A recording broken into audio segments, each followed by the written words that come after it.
अस्सलाम वालेकुम, मेरा नाम डॉक्टर ज़रुद्दीन है। उम्मीद है आप सब खैरियत से होंगे। आज हम एक सीरीज़ स्टार्ट करने वाले हैं कि जिसमें हम बात करेंगे कि डिफरेंट कंट्रीज़ में डॉक्टर्स को किस तरह का सैलरी पैकेज ऑफर होता है। इंशाल्लाह इस पे बहुत सारी वीडियोस आने वाली हैं, तो जो लोग चैनल पे नए हैं वो चैनल को विजिट करें और देखें कौन कौन से टॉपिक्स पे वीडियोस बन रही हैं। पूरा मेडिकल जो सेक्टर है उसको हम इंशाल्लाह एक्सप्लोर करने जा रहे हैं, तो चैनल को सब्सक्राइब करें।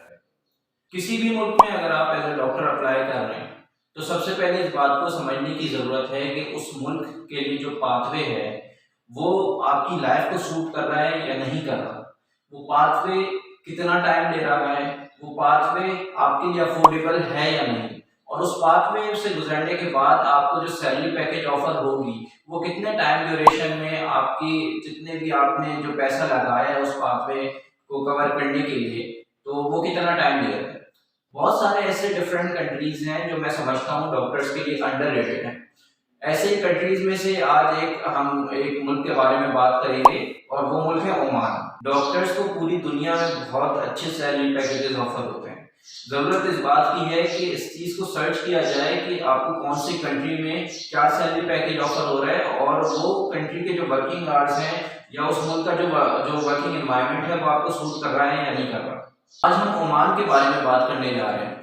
तो ओमान में जो डॉक्टर्स की सैलरी है वो कम्प्लीटली डिपेंड करता है कि आपके पास एज अ डॉक्टर क्या एक्सपीरियंस है। सबसे पहले जो इनिशियल एक्सपीरियंस आपको चाहिए होता है वहां पे काम करने के लिए, वो चाहिए होता है 3 साल का। अगर आप ये सोचें कि आप एमबीबीएस और हाउस जॉब करने के बाद वहां पे एज ए डॉक्टर अप्लाई कर दें और आपकी जॉब लग जाए, ऐसा नहीं होता। आपको मिनिमम 3 इयर्स का एक्सपीरियंस जो है वो रिक्वायर्ड होता है। एमबीबीएस आपने कर लिया, आपने 1 साल की हाउस जॉब कर ली, अब आप 3 साल के कम से कम कहीं पे ट्रेनिंग करेंगे या non training as a non training doctor आप काम करेंगे, फिर आप ओमान में जो है वो अप्लाई कर सकते हैं। अगर मैं स्टार्टिंग की बात करूं कि ओमान में अगर आप 3 साल के एक्सपीरियंस के बाद कहीं अप्लाई करते हैं एज अ मेडिकल ऑफिसर, तो आपकी क्या पे होगी। एज अ मेडिकल ऑफिसर यानी कि आप कहीं पे ट्रेनिंग नहीं कर रहे स्पेशलाइजेशन की, बल्कि आप कहीं पे किसी वेल रिकग्नाइज्ड इंस्टीट्यूट पे अपने डॉक्टर्स की जो ड्यूटी है वो अंजाम दे रहे हैं।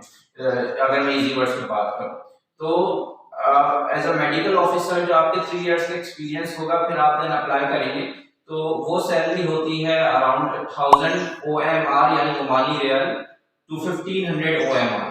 अब क्वेश्चन ये है कि ये 1 OMR पाकिस्तानी कितने रुपए बनते हैं। तो एक ओमानी रियाल पाकिस्तानी 720 रुपए के इक्वल है।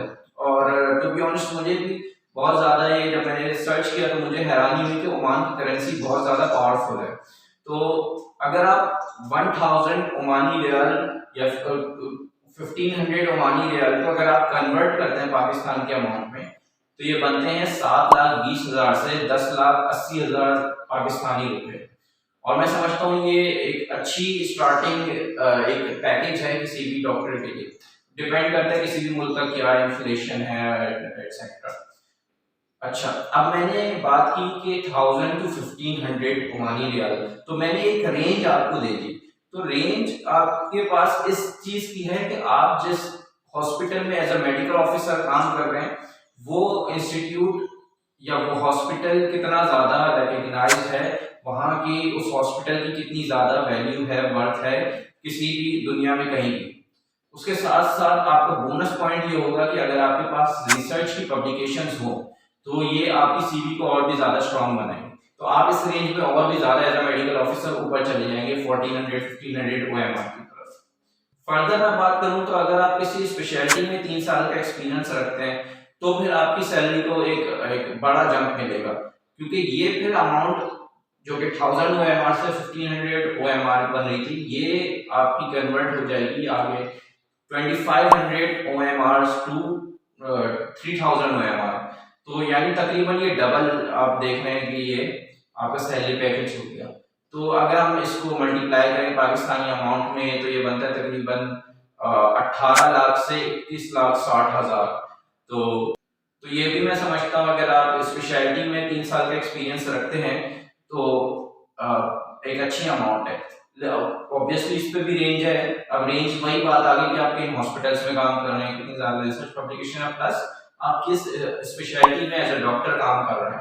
ये भी पूरी दुनिया में देखा जाता है कि आप कहाँ पे किस फील्ड पे काम कर रहे हैं, और उस फील्ड की भी अपनी एक बढ़त है पूरी दुनिया में। मैं बात करूं कि अगर आपको फर्दर उससे भी ज्यादा अगर आपको एक्सपीरियंस है, तो मैं एक टाइम पीरियड बताऊंगा 9 इयर्स। 9 इयर्स का अगर आपको एक्सपीरियंस है किसी भी स्पेशलिटी में, तो आप वहां पे कहलाएंगे सीनियर स्पेशलिस्ट ओमान में। अच्छा, सीनियर स्पेशलिस्ट की वहां पे जो सैलरी है वो तकरीबन है 3500 OMR। अगर आप इसको कन्वर्ट कर दें पाकिस्तानी रुपए में, तो ये तकरीबन बन रहे हैं 25,20,000 रुपए। तो पाकिस्तानी 25,20,000 रुपए मिलेंगे आपको अगर आपके पास 9 इयर्स का एक्सपीरियंस है और आप वहाँ पे एज अ सीनियर स्पेशलिस्ट वहाँ पे आप काम कर रहे होंगे।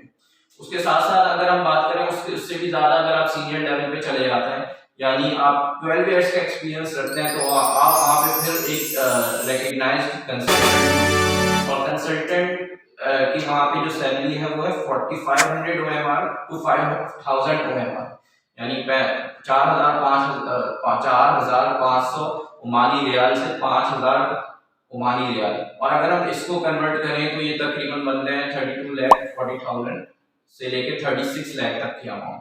तो यहाँ पे आप देख रहे हैं कि एक अच्छी जो है अमाउंट है। अच्छा, अगर मैं बात करूं कि ओमान में अगर आप as a Pakistani doctor apply करते हैं, तो एक अगर आपके जानने वाले भी ओमान में हैं, तो आपको आइडिया होगा कि ओमान में पाकिस्तानी कम्युनिटी बहुत ज़्यादा है। तो ये एक आपको एक प्लस पॉइंट है। सेकंड प्लस पॉइंट ये कि अभी मैंने आपके सामने जो भी सैलरी पैकेज दिया है उसमें टैक्स की अमाउंट शामिल नहीं है, यानी आपको इस अमाउंट से टैक्स नहीं देना। तो ये अमाउंट मैं समझता हूँ कि फिर आपके पास और भी ज्यादा आपको एक प्लस पॉइंट है आपके पास कि इस अमाउंट में जो है वो आपके पास टैक्स नहीं आपको इसमें से देना होता। तो आप अगर ऑब्वियसली इस अमाउंट में से अपने पाकिस्तान में लोगों को, फैमिली को खर्चा भेजते हैं, तो ये बहुत ही उनके लिए, फैमिली के लिए भी मैं समझता हूँ वेल ऑफ फैमिली की साइड जो है आपकी फैमिली आ जाएगी। अच्छा, उसके बाद अगर मैं बात करूँ कि कुछ लोग मिडिल ईस्ट को एज अ ब्रिज यूज करते हैं यूएस और यूके के पाथवे के लिए, यानी यूएसएमएलई और प्लैब के पाथवे के थ्रू अगर वो यूएस और यूके की तरफ जाना चाह रहे हैं, तो वो भी मिडिल ईस्ट को जो है वो एज अ ब्रिज यूज करते हैं। तो उसके लिए भी मैं समझता हूँ कि ओमान बहुत अच्छा ऑप्शन है। तो किसी भी कंट्री के लिए ऑब्वियसली किसी भी कंट्री में काम करने के अपने प्रोज एंड कॉन्स होते हैं। आज मैं ओमान के बारे में इसलिए बात की क्योंकि ओमान एक मैं समझता हूँ हम लोग का जहन नहीं जाता इस तरफ। हम समझते हैं कि मिडिल ईस्ट जो है वो जैसे यूएई और सऊदीया है, और यूएई और सऊदीया के भी नो डाउट अपने एक बहुत ज्यादा फायदे हैं, इंशाल्लाह उस पर भी वीडियोस बनेगी। लेकिन ऐसे कंट्रीज की तरफ जिसको बहुत ज्यादा फिलहाल एक्सप्लोर नहीं किया गया है, एज अ डॉक्टर हमें वो एक्सप्लोर करने की जरूरत है। इसके साथ साथ आपको ये भी देखना है कि आप जिस मुल्क में काम करने जा रहे हैं वहाँ का जो वर्किंग एनवायरनमेंट है, वहाँ का जो सोशल एनवायरनमेंट है, वो आपको सूट करता है या नहीं करता। जो फ्यूचर में आपकी फैमिली आपके साथ होगी, क्या वो जो है आपके साथ उस मुल्क में एडजस्ट कर पाएगी या नहीं कर पाएगी। तो अगर आप मिडिल ईस्ट में डॉक्टर्स की अगर लाइफ को आप देखें, तो वो मैं समझता हूँ कि काफ़ी अच्छे से पाकिस्तानी और इंडियन डॉक्टर्स जो हैं वहाँ पर अपनी लाइफ गुजार रहे हैं और बड़े अच्छे सैलरी पैकेजेस आप वो दे रहे हैं। इंशाल्लाह डिफरेंट कंट्रीज के हवाले से भी जो है अभी वीडियोस आती रहेंगी। अभी ये एपिसोड 1 है इस सीरीज का, तो इस तरह की मजीद वीडियोस के लिए चैनल को सब्सक्राइब करें ताकि आगे भी जो है आपको इस तरह की वीडियोस मिलती रहें।